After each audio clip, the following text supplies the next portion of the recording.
बंधुओं जयराम जी की अपनों से अपनी बात में स्वागत है। मैं हूँ डॉक्टर संजय पाटीदार। आज बात करेंगे ईरान युद्ध का कारण क्या वही है जो दिखता है, दिख रहा है, या जो दिखाया गया है, या फिर कोई हिडन एजेंडा है, कोई छुपा हुआ कारण है।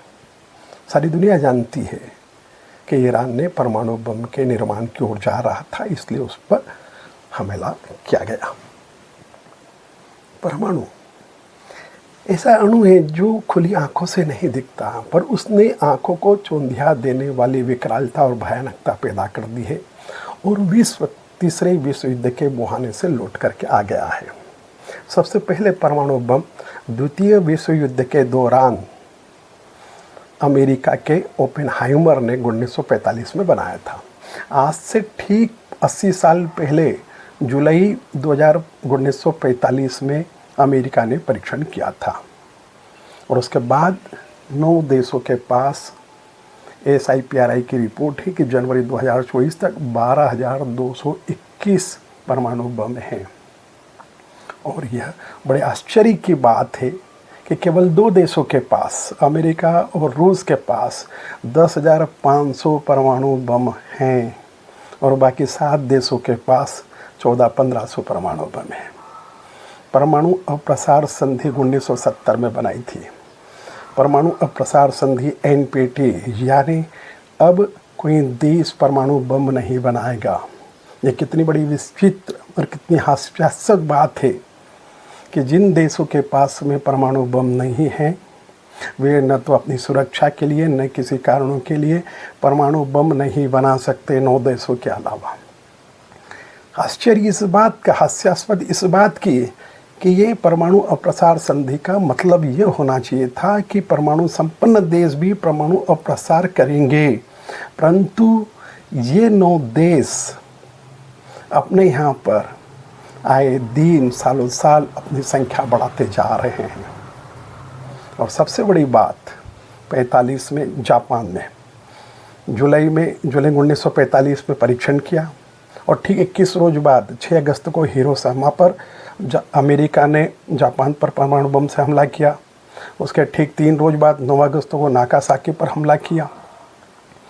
और चूँकि जापान ने परमाणु बम की विभीषिका, विकरालता, मर्मांतक पीड़ा, भयानकता, चीखें और दर्द झेला था, इसलिए आर्थिक रूप से संपन्न होने के बाद भी, तकनीकी रूप से संपन्न होने के बाद भी जापान ने परमाणु बम नहीं बनाया। नहीं तो अमेरिका के परमाणु बम बनाने के 4 साल बाद रसिया ने परमाणु बम बना लिया। क्या जापान इस स्थिति में नहीं था कि परमाणु बम बना सकता था? सब तरह से सक्षम था। कहते हैं आज उसके पास 47 टन प्लूटोनियम है।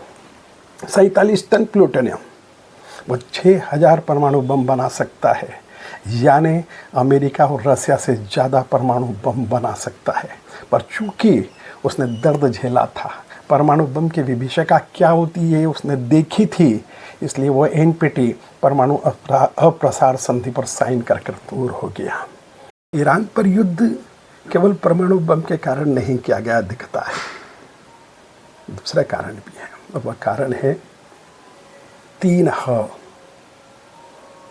हुती, हमास और हिजबुल्लाह। यमन में हुती, फिलिस्तीन में हमास और लेबनान में हिजबुल्लाह।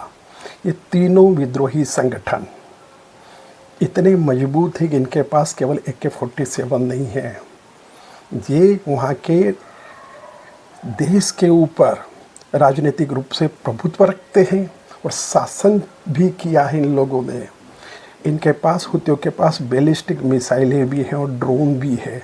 हमासियों के पास भी, हिजबुल्लाह के पास भी है। और ये मानते हैं ये सब सप्लाई ईरान करता है। और आधा जो 3.5 है उसमें आधा है होर्मुज का गलियारा। होर्मुज के गलियारे पर ईरान का प्रभुत्व है। वो जहाज़ों को निकलने नहीं दे, सारे देश में महंगाई बढ़ा सकती है। 3.5 है। अगर ईरान के केवल परमाणु बम के नाम पर रोकते तो खोमेनी से ज़्यादा तो उत्तर कोरिया के किम जोंग है। कहते हैं कि वो सनकी तानाशाह है, तो क्या खोमेनी किम जोंग से, उत्तर कोरिया के किम जोंग से ज़्यादा सनकी और तानाशाह है? ऐसा तो नहीं लगता, पर चूंकि ईरान इन तीनों विद्रोही संगठनों को हथियार सप्लाई करवाता है, एकमात्र कारण है कि अगर ईरान परमाणु बम बना लेता तो ये तीनों हुती, हमास और हिजबुल्लाह इतने ताकतवर हो जाते कि कभी भी देश को नष्ट कर सकते थे। 57 मुस्लिम देशों में अकेले पाकिस्तान के पास परमाणु बम है। अगर ये हुतियों के नाम पे, हमास के नाम पे, हिजबुल्लाह के नाम पर अगर युद्ध होता तो फिर ये आतंकवाद के नाम पर लड़ाई लड़ते। आतंकवाद के नाम पर लड़ाई होती तो वैश्विक आतंकवाद का मुद्दा बन जाता, तो फिर पाकिस्तान के आतंकवाद की भी बात होती। और ग्लोबल टेररिस्ट इंडेक्स में पाकिस्तान दूसरे नंबर पर है। अंतर्राष्ट्रीय आतंकवादी 132 पाकिस्तान में रहते हैं, फिर उनको बचाते कैसे? केवल इसीलिए आतंकवाद के नाम पर लड़ाई नहीं हो, इसलिए ऐसा लगता है, ऐसा दिखता है कि आतंकवाद मुद्दा नहीं बने, इसलिए ईरान को परमाणु बम के नाम पर रोकना था। और ये उचित भी था कि उसे ईरान जैसे देश को, जो सीधे सीधे आतंकवादियों को, विद्रोहियों को बैलिस्टिक मिसाइल, ड्रोन देता हो, ऐसे देश के पास परमाणु बम होना सारे विश्व की शांति के लिए खतरा था। आपको ये वीडियो कैसा लगा कमेंट बॉक्स में ज़रूर लिखिए। बहुत बहुत धन्यवाद, बहुत बहुत आभार।